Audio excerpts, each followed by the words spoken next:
Good evening and welcome to The Late Show. Today is Wednesday, the 10th of June 2020. And for this programme, we're going to be doing something a little different tonight. And we're going to have a theological and philosophical discussion on the difference between Christian persecution and anti-Semitism. And the reason I'm doing this is because one of our wonderful viewers, let me get his name right, Robert Craggs from Norfolk, sent in an email talking about the difference between Christian persecution and anti-Semitism. So I decided tonight to do a programme on it. Primarily, if we look into the issue of the differences between anti-Semitism and Christian discrimination. If we take Christians living in the West, that's you and I, and the vast majority of you, our viewers who are watching this programme tonight, is that you will face what is known as Christian discrimination, where you may be discriminated in your places of work, and we've had high-profile cases of where Christians have lost their jobs for praying for people at work, or for wearing a cross, or even for having a Bible on their desk. And also we know that Christians are politically marginalised. And the reason is because our societies in the West have moved so far away from our Judeo-Christian heritage that we're no longer sure that our society shares the same values as we do. And I'm talking about Bible-believing Christians here. And if we compare this to anti-Semitism, and anti-Semitism is not really the right word, the real word to use is Jew hatred, because it's hatred of the Jewish people and of the Jewish state, and therefore they face violence. So there is a big difference between the two, but we both share our Judeo-Christian heritage. So to discuss these complex and important issues for both the Christian and Jewish communities in the West, I am joined by my good friend Robin Benson, and also my other good friend, Stephen Jaffe, who represents he's the co-chair of Northern Ireland Friends of Israel, as well as consultant to Magen David Adom. Gentlemen, welcome to The Late Show. Thank you. Thank you, Simon. It's a pleasure. So, Robin, I'll start off with you. What is, in terms of your opinion, what do you think is the difference between Christian persecution and anti-Semitism, just to get the ball rolling tonight? Well, Simon, when I got your sort of sheets for how the programme was going to unfold this evening earlier today, I sat down and really began to think about this seriously.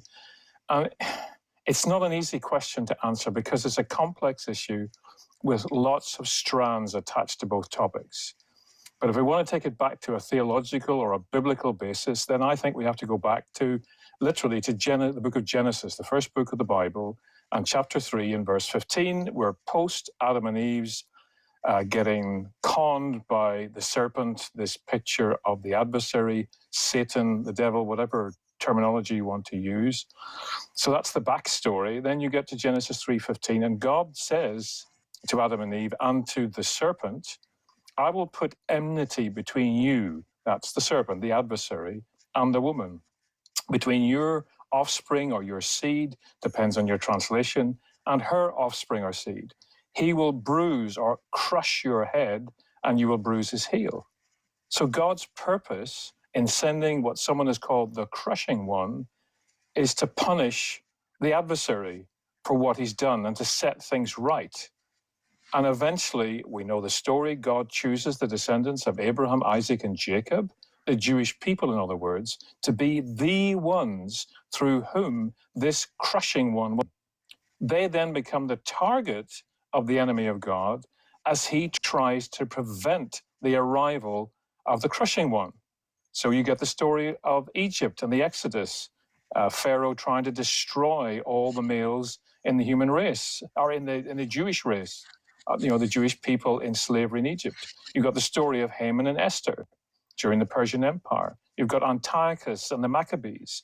And then, more recently, at least within living memory probably of most of the folk who are watching the broadcast, you've got the Shoah or the Holocaust.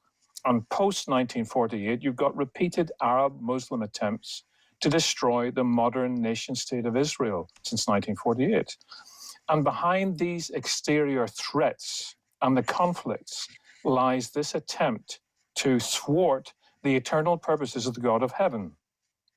But Another thread in this whole story is that God warned the Israelites at great length through Moses at Mount Sinai. You read it in Leviticus 26, it's repeated again in Deuteronomy 28, that if they did not keep the covenant they had made there at Sinai, that he would exile them from the promised land and discipline them severely in the lands he sent them to.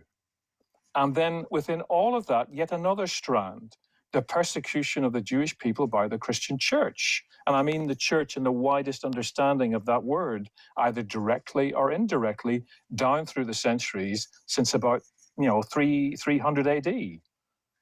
And then you look at the other side of the coin and you see that Gentile disciples of Jesus of Nazareth, again, there are many strands to the way they have been mistreated down through the centuries. I mean, the early disciples were persecuted by other groups in Judaism for all sorts of various reasons, some religious, some political. Sadly, in a small degree, it still happens today. Rome persecuted them for not bowing the knee to the emperor and the other Roman gods, not fitting in with Roman society. Islam comes on the scene. It's hostile. It's a belligerent ideology. And again, because they won't bow to their God, same as now, Christians get persecuted by Muslims. Christians are persecuted by Hindus and Buddhists because they've left their culture and their religion behind. That's increasingly being seen in India and across Southeast Asia. And of course, since the communist revolution in 1917, communism has had it in for both the Jewish community and the Christian community and other ethnic and religious minorities. However, as you pointed out sort of in your introduction, here in the Western world, we are, how can I put it, harassed because we go against the flow of an increasingly secular and rebellious, intolerant, anti-God society. And these are some of the, as I say, the complex strands that make up these two aspects of people groups being hounded for what they believe, how they worship, and the God that they declare their allegiance to, for want of a better expression. And I want that was a great overview of historic overview, Robin, there of both Christian and Jewish relations throughout the centuries with a biblical foundation. I really want to bring you into this discussion now, Stephen, because you are one of the leading members of the Jewish community. You are loved and well known by so many evangelical Christians. They all love you because I know what kind of reception you get at speaking engagements. Before I discuss your kind of personal experience of dealing with anti-Semitism, do you want to reflect on what Robin has said? Well, certainly, yes. I mean, it was an incredible overview that Robin gave in a very concise period of time, which was amazing. I mean, the biblical departure point for me, until I'd heard Robin's comments this evening, was always that portion which I know is extremely regarded by Christian Zionists, the part in the book of Genesis which talks about the blessings and the curses. Because I think many people in Gentile nations will say, well, that's great. All I've got to do is bless Israel and I will be blessed. But take it from the point of view of Israel and Abraham's descendants. God is telling them, you're going to be blessed and you're going to be cursed right throughout your history. That was the message to Abram right at the very dawn of the Hebrew nation, if you like. Your history is going to be one of people blessing you and cursing you. You don't deserve the blessings and you don't deserve the curses necessarily, but it's going to happen. So to me, that kind of sums up a lot of Jewish history in terms of experiences of persecution. And I'm sure we're going to discuss this evening that anti-Semitism is not a particularly Jewish issue. It's an impact. It has a huge impact on society as a whole. It's not confined to what the Jewish people do or don't do. Although I do take the point that Robin brought up. Yes, we are told that there are consequences if we do not keep the covenant relationship between the Jewish people and God as well. So yes, that is an aspect. But anti-Semitism, I believe, is supernatural thing. You cannot explain it entirely in rational terms. There is a supernatural aspect. And this is a reminder to our viewers that we are live, we are interactive. So please share with us any experience you faced of facing either being persecuted or discriminated against because you're a Christian, or if you faced anti-Semitism itself, and that both are extremely ugly. I have to ask you, Stephen, you and I shared a platform, must be about coming up for 3 years ago, up in Coventry. And we're there at a regional, I think it was the West Midland Friends of Israel, both shared a platform to speak.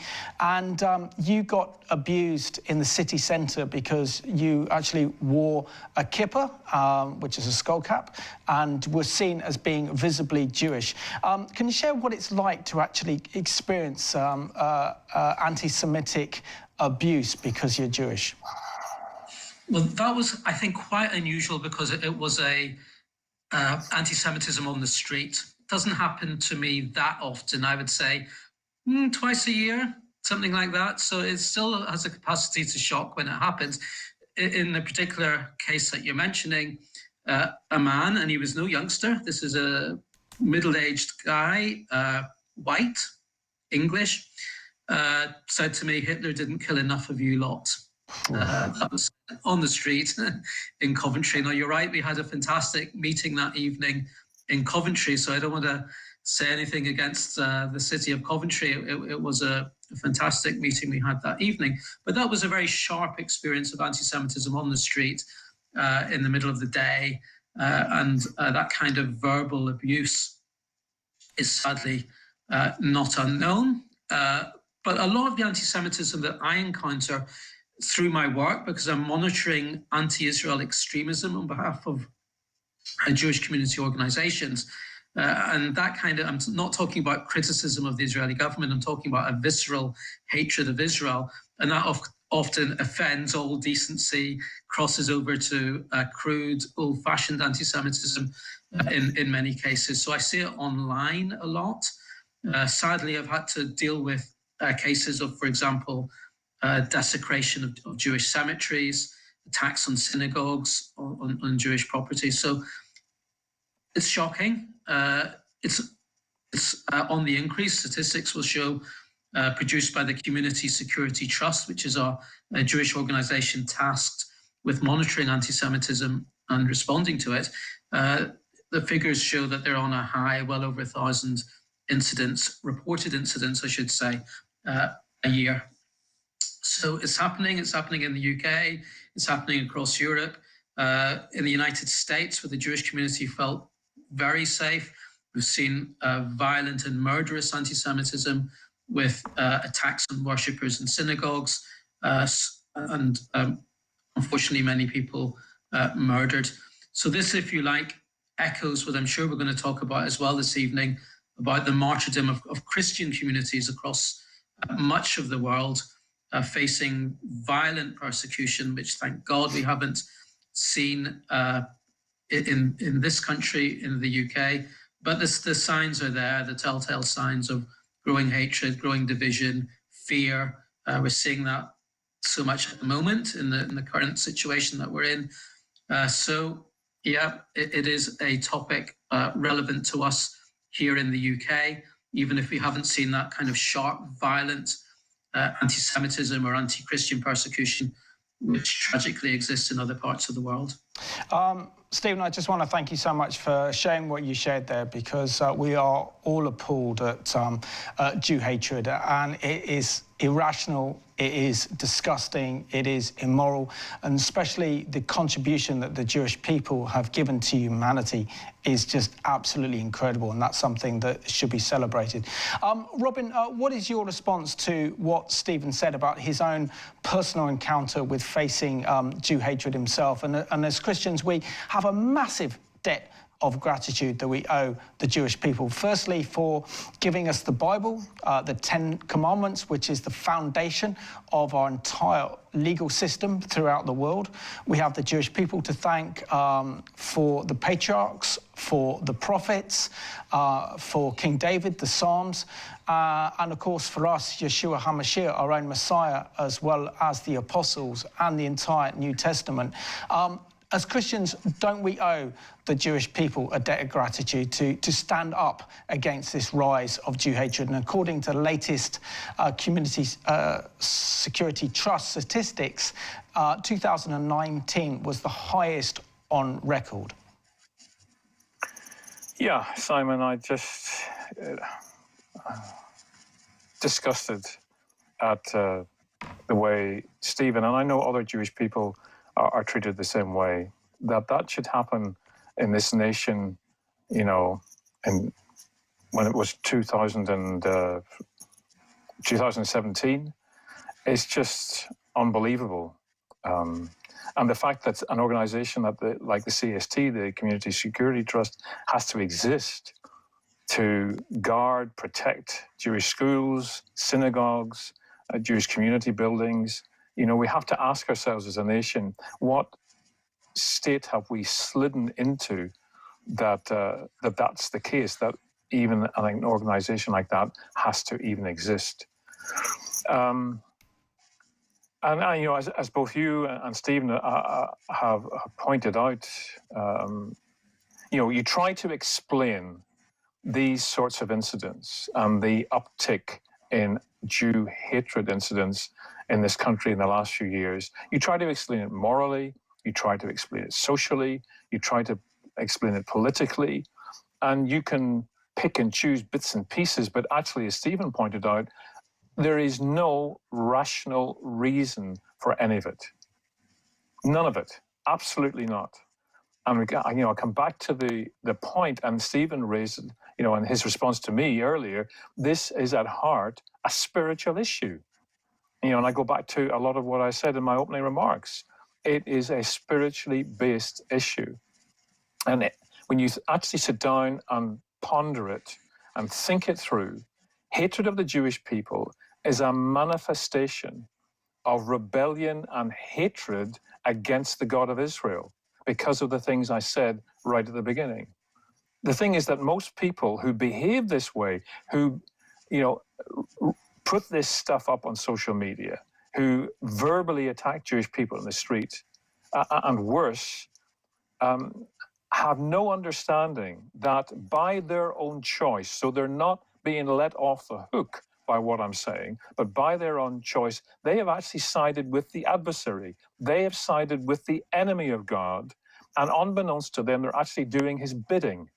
But it, as I say, it does not let them off the hook because they have chosen to adopt the attitudes that they have and display them the way that they do, in the way that they respond to Israel, yes, but to local Jewish people that they encounter.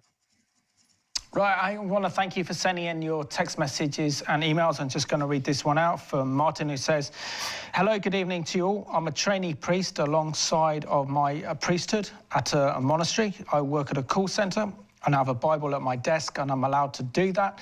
That, in fact, there have been people whom said I could pray for their families and friends at this time. But apart from that, I've always been able to talk about my faith, wherever I've been or wherever I want to share with you. I think this is important to say this. God bless. And that's from Martin in Inverness, Scotland. So it's great to hear from you, Martin. And so pleased that you can share your faith with others. It's so important that we do that. This one says, put simply, I would say that that similarly, that anti-Semitism and persecution of born-again believers have, and that is the same spirit of Antichrist, is the same source of both forms of persecution. Satan hates the Jewish people and he hates the true church. I couldn't agree more. So let's have a look at this video that was actually produced that describes what anti-Semitism is, but let's call it by its proper name, Jew hatred.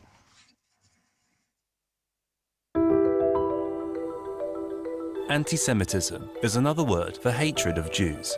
It has existed for a very long time and still exists today. When Jews are verbally or physically abused, This is called anti-Semitism. The murder of 6 million Jews by the Nazis during World War II is the most extreme example of anti-Semitism.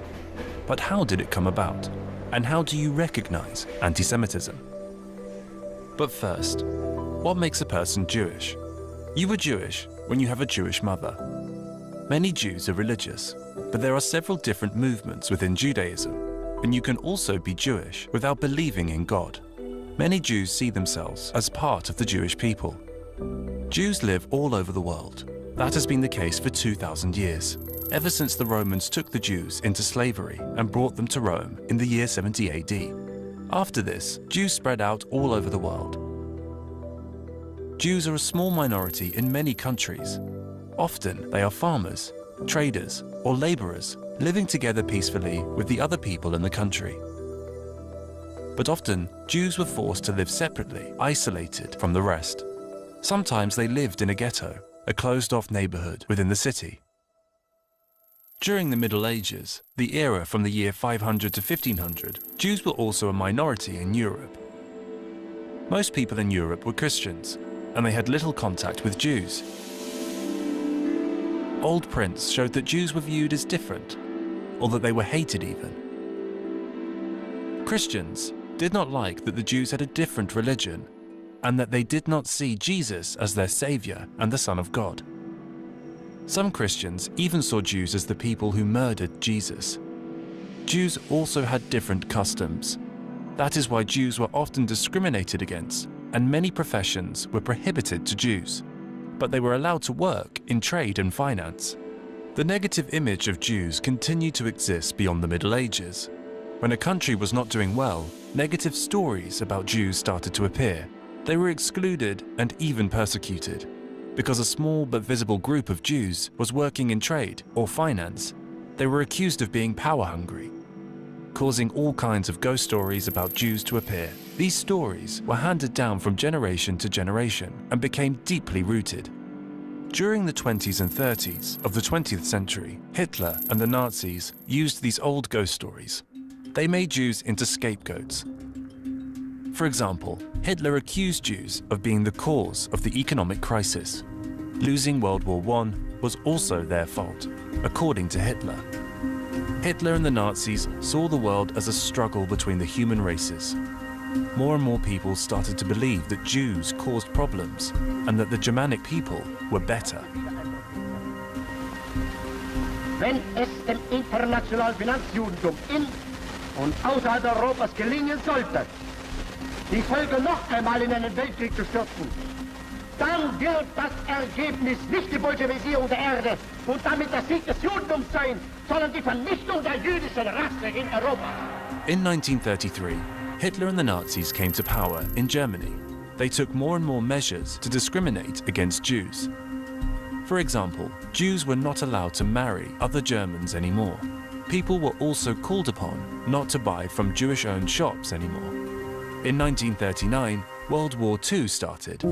Germany conquered country after country in Europe. In 1941, the Nazis decided to systematically persecute and kill all Jews in Europe. This is called the Holocaust, or the Shoah. And not only Jews, other groups like disabled, Roma and Sinti, and gay people were also persecuted. A total of 6 million Jews were killed. World War II ended in 1945. But anti-Semitism still exists. It shows up in different places, in different ways. Sometimes very openly, when people on the street are verbally or physically abused for looking Jewish, when Jewish cemeteries or places of prayer are vandalized, or when anti-Jewish slogans are chanted during soccer games. Hatred and prejudice against Jews can also be found online. For example, myths like Jews are secretly in power in many countries, Jews control the media, or Jews control the global financial markets. Myths and ghost stories that are from the Middle Ages and still exist today. Sometimes, it is unclear whether something is anti-Semitism or not. Lethal attacks on Jewish people are a clear case, but discussions about the Middle East or Israel are harder to judge. Some people make remarks that are obviously hateful against all Jews. But criticism on Israel is not always anti-Semitic. Prejudices, negative remarks, and extreme opinions can be offensive to Jews. They contribute to a negative image of all Jews and to the age-old ghost stories and myths. In short, anti-Semitism has existed for a long time, and unfortunately, it still does.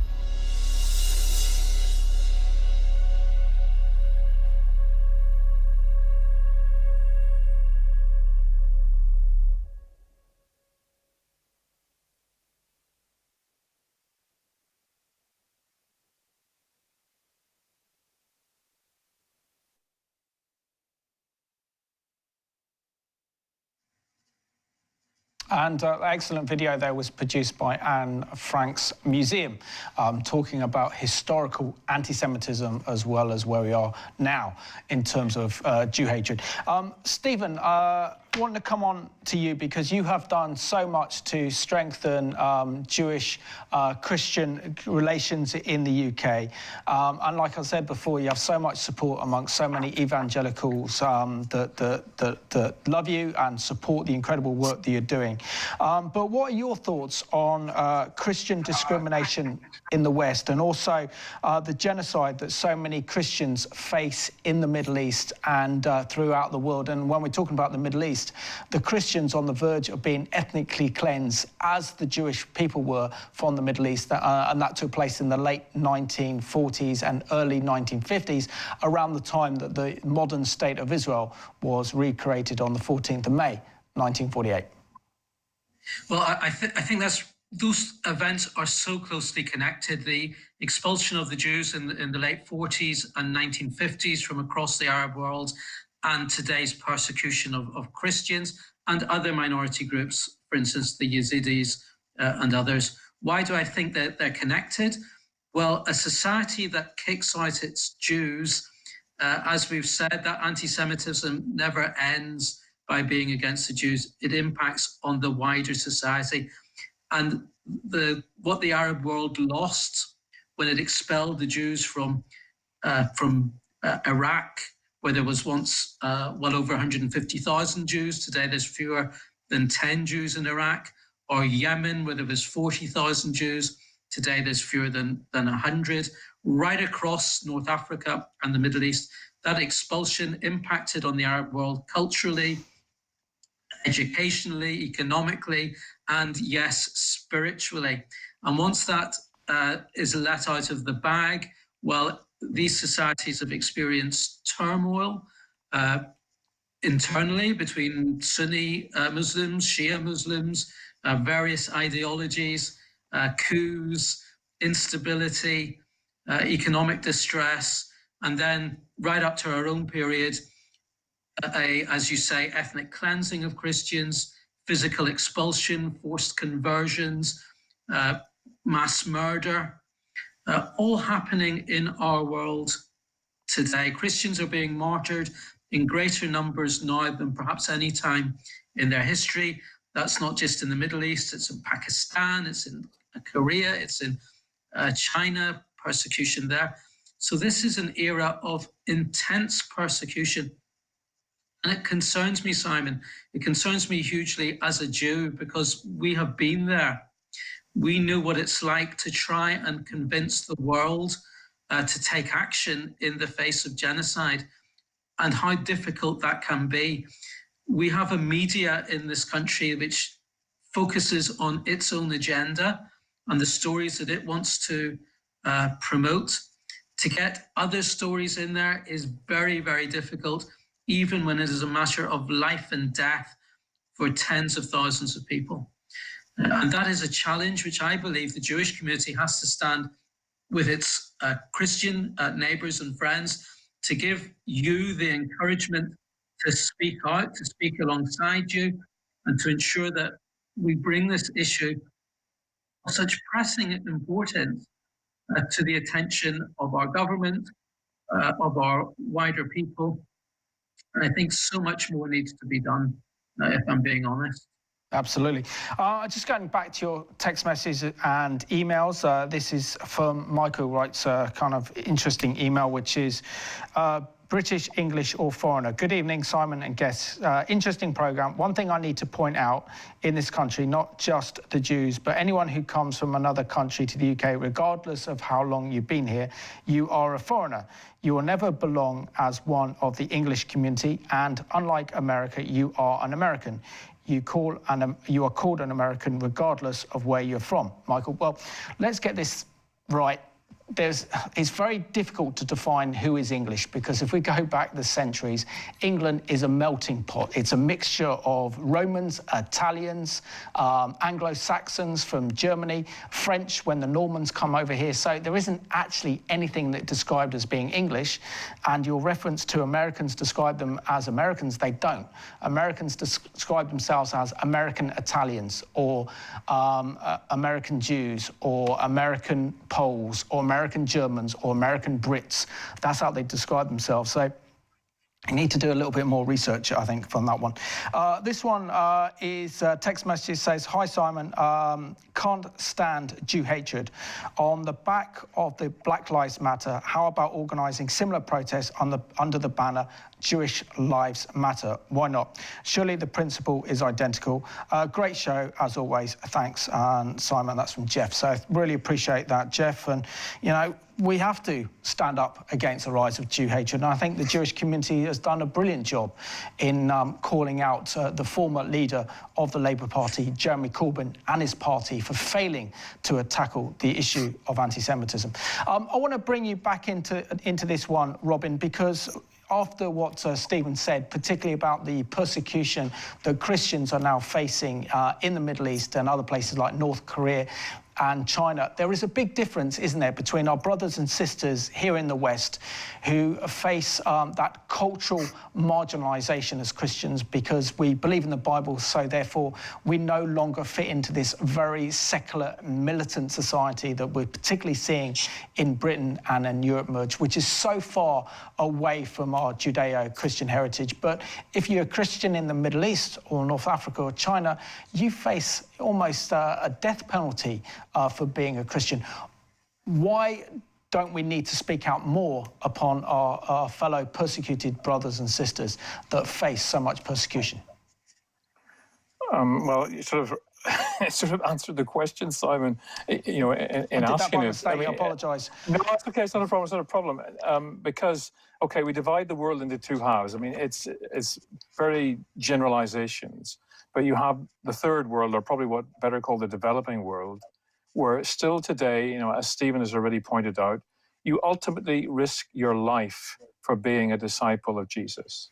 I mean, that is the nitty-gritty reality for many of our brothers and sisters in the Middle East, certain nations in Africa where there's a Muslim majority population. You move further east, as I already mentioned, India, Pakistan, Bangladesh. You've got militant Hinduism on the rise in India. Again, you've got Islam in the other two nations. You move further east again into Southeast Asia, and you actually have Buddhist nationalism on the rise in certain Southeast Asian countries. Moving, you know, right out into the Pacific, again, you've got more Muslim nations. Indonesia springs to mind, Malaysia, and so on. And in all of these places, if you particularly are from the local population and have been brought up in the indigenous religion of the nation, and then move out of that and become a born-again believer, you literally are taking your life in your hands. Literally. You know, on a day-to-day basis.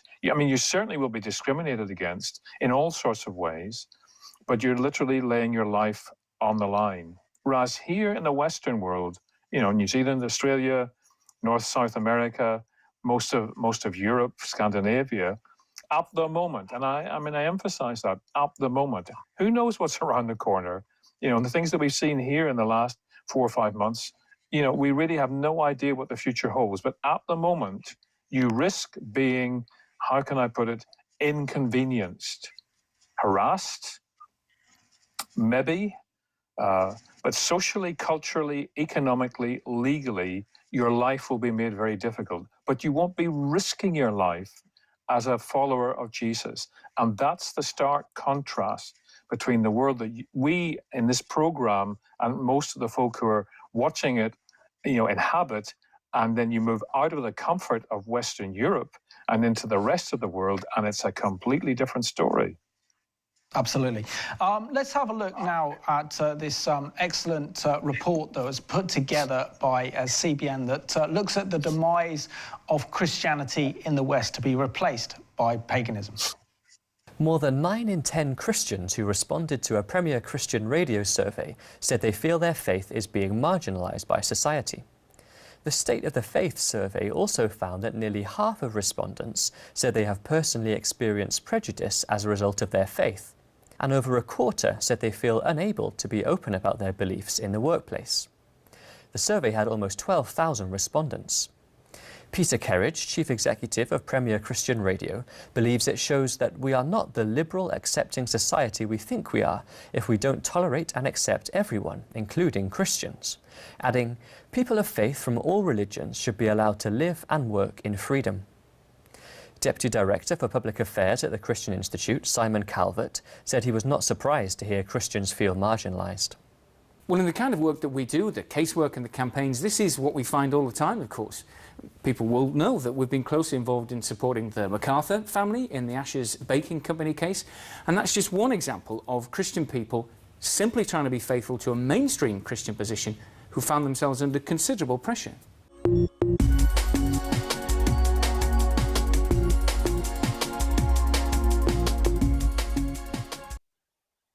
Martyrs Free Church in Edinburgh, part of the history of Christianity in Scotland.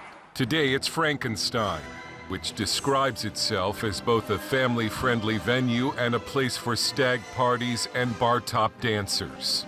This is St. Paul's Church in Bristol, England. It's now a school for circus performers. And in Linares, Spain, the Church of Santa Barbara is now Chaos Temple, a skateboard park. But before you get angry with the owners of Frankenstein, understand that Europe today has more empty church buildings than it knows what to do with, because Europe is by and large no longer Christian. These are the remnants of a lost civilization, Christian civilization. It was once at the very heart of European life and culture. Those days are long gone. Among the British, belief in the Christian God has plummeted. The trajectory is very clear. Something like 70–75% of British under 30s say they have no religion. Theologian Stephen Bullivant, author of Mass Exodus, says Europe's move away from Christianity is accelerating. People often ask me, especially in the Catholic Church, it's kind of, what can we do to kind of bring everyone back, And half serious, I always say, well, invest in time machine technology. The data is clear. Christianity in Europe is dying. Dr. Harvey Quiani, professor of African Christianity and theology at Liverpool Hope University, is from the Christian nation of Malawi. He says moving to what he calls Britain's pagan culture was a shock. Growing up in Africa, growing up in Malawi, Christianity is exploding. The median age of an African Christian is 19. Coming to Europe, these are post-Christian people. They have moved away from Christianity. I teach students who will tell me I'm a third, fourth generation pagan in my family. God is still moving in Europe, but the larger culture has been lost. And although some governments might still be officially Christian, they are now openly persecuting Christians. What is hard for people in America to understand is that people in Great Britain really have no notion of what Christianity is. Attorney Andrea Williams of Christian Concern in London spends much of her time defending clients like Christian doctor David Makareth, who, because of his Christian beliefs, refused to call a transgender man a woman and was fired. In essence, I'm now being compelled to say things which I cannot say. But when I'm told to call a man a woman or call a woman a man, they're pushing my conscience where it cannot go, because I could not serve my Saviour, the Lord Jesus Christ, and do that. It's the same story for Christians across Europe. In Finland, a Christian member of parliament faces possible prison time for simply tweeting Bible verses that condemn homosexuality. And Bullivant warns it will probably get worse as Europe returns to its pagan roots. At the end of that road culturally, I think, is probably 80, 90% no religion. And so to convince them to pay attention to Christianity again is a challenge. Only a radical revival can change that. But if we don't, then it's going to get darker yet. There is hope for Europe, and it could be in something missions leaders called the Blessed Reflex. It was the prayer of early missionaries like William Carey and David Livingstone that one day the gospel would return from the mission fields of Africa and Asia to re-evangelize Europe. And there are signs the Blessed Reflex has already begun. Dale Hurd, CBN News, London.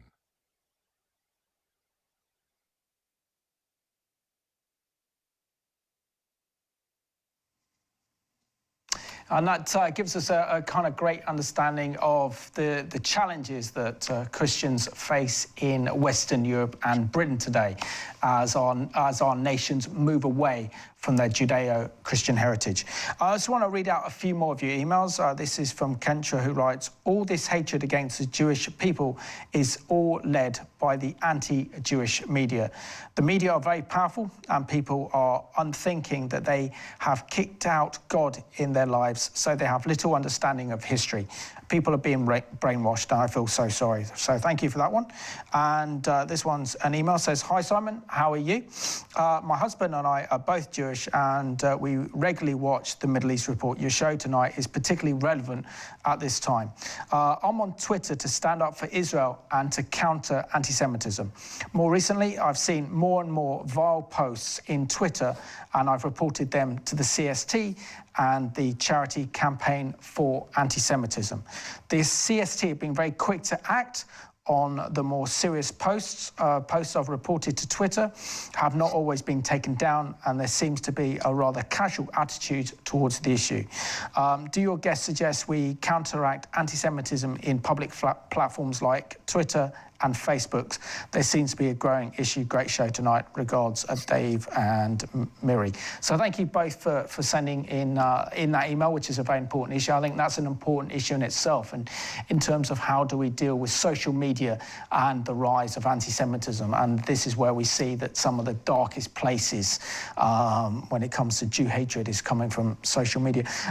Stephen, I want to talk now about Jew hatred, and we have through this program that Jew hatred is the world's oldest hatred. And a particular quote I want to give you from Exodus chapter 1, verse 8. It says, now there arose a new king over Egypt who did not know Joseph.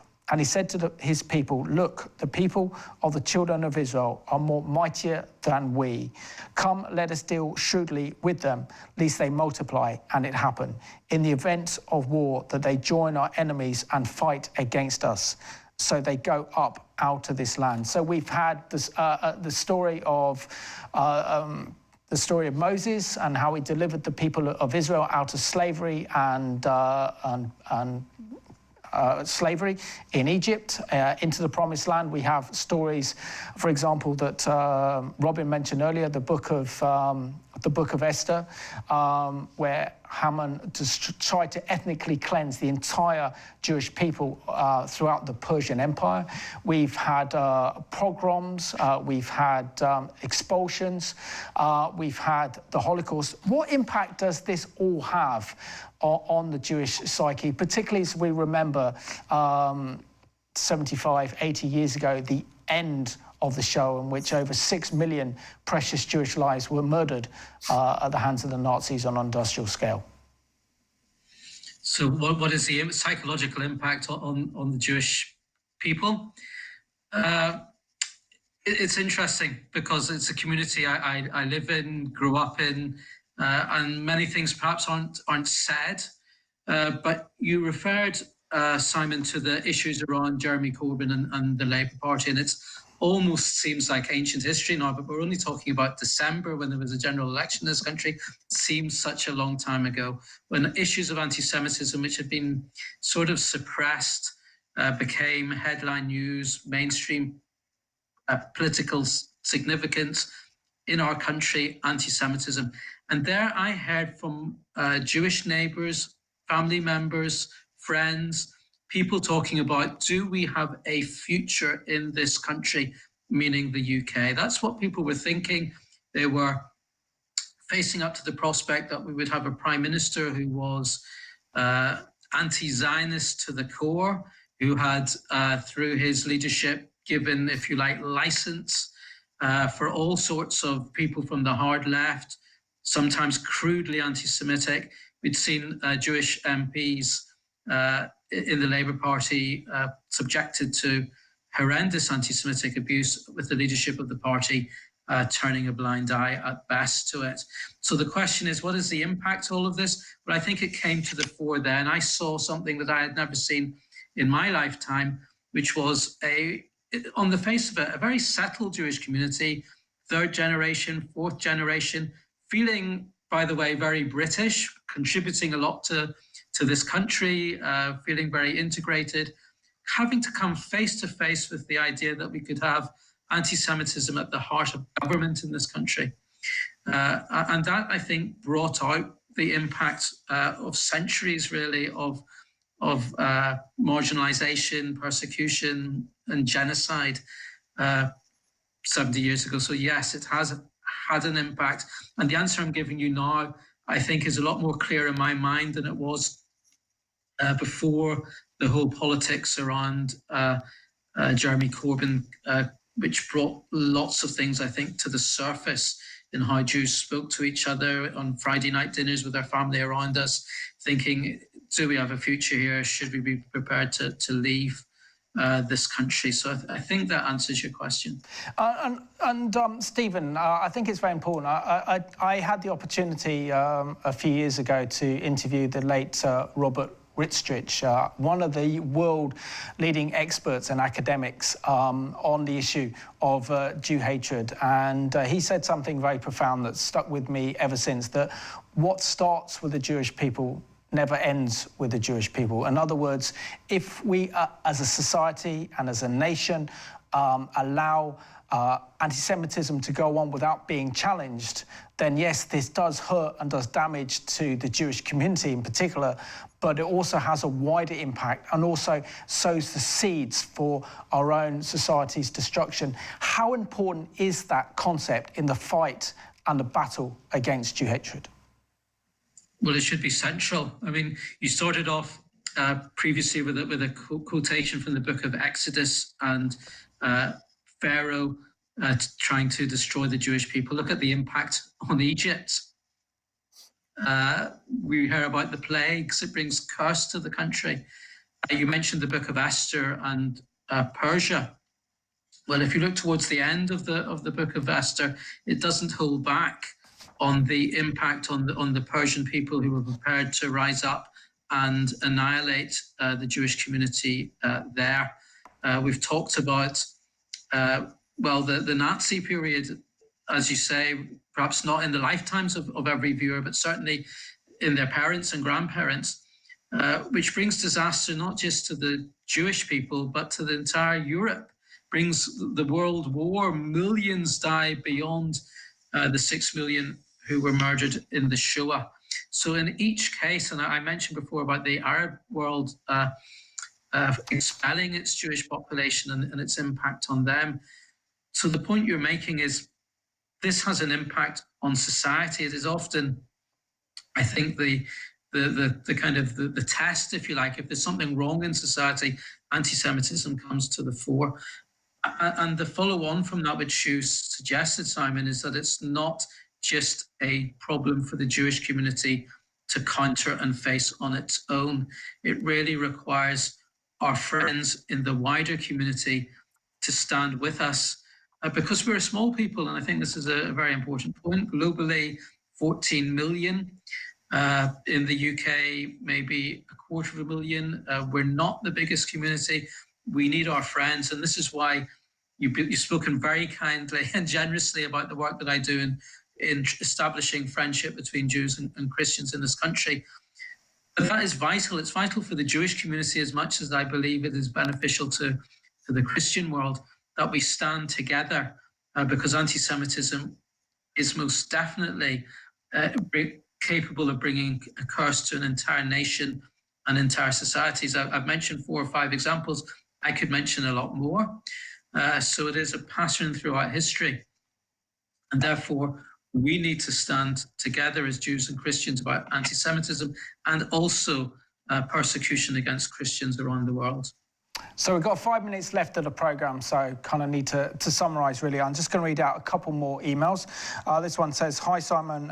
We were professional dancers aboard a luxury cruise ship and were ordered not to speak of our Christian faith. This was 16 years ago. We were always approached by people who knew we were believers and came to us. Our Christian Fellowship Bible group was really well attended, but we were told that the Christian thing had to stop and our next contract was withdrawn.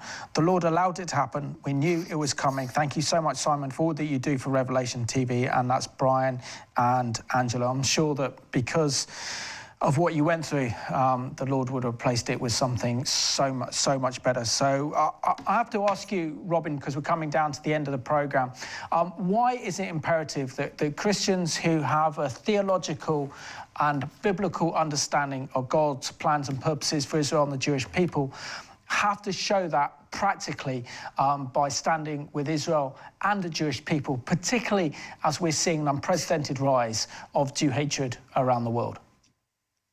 Well, I think, there are several things that we can do. You and I have discussed these on previous programs, when I was working with Christian Friends of Israel.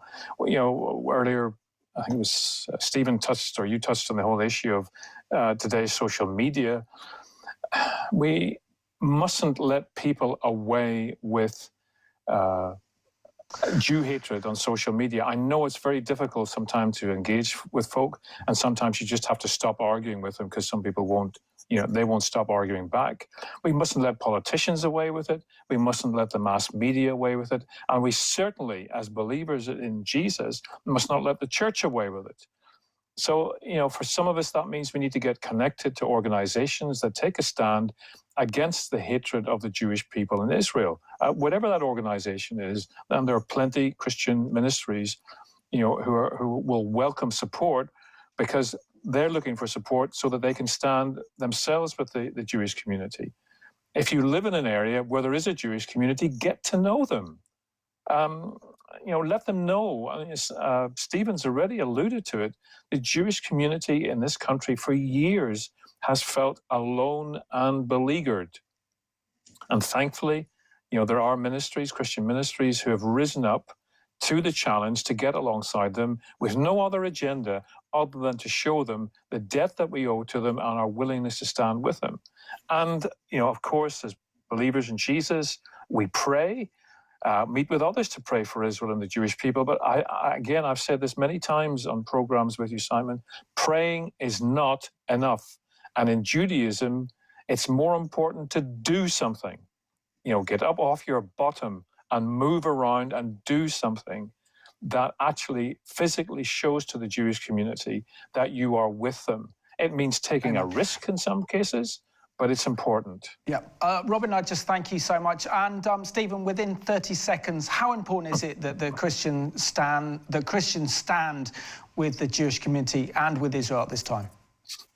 I think we stand together on the issues of Israel that we've discussed, issues on anti-Semitism, issues on Christian persecution around the world.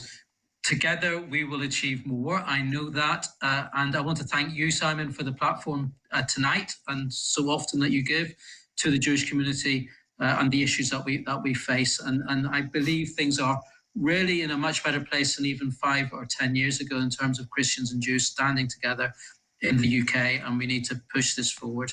So thank you for all that you do as well. Pleasure. So I just want to thank my 2 very special guests tonight, both very good friends, both Robin and Stephen, for joining us tonight. And I want to thank you for watching The Late Show. As Christians, we can't stand by and see the rise of Jew hatred in our nations, and we also can't ignore the voices of those Christians being persecuted in the Middle East and elsewhere. So it's important that we make a stand. We can do that by praying, but we can also do that by taking action and being strong in our faith and our belief in the Lord Jesus Christ. So thank you so much for joining me on The Late Show. So shalom and God bless from me.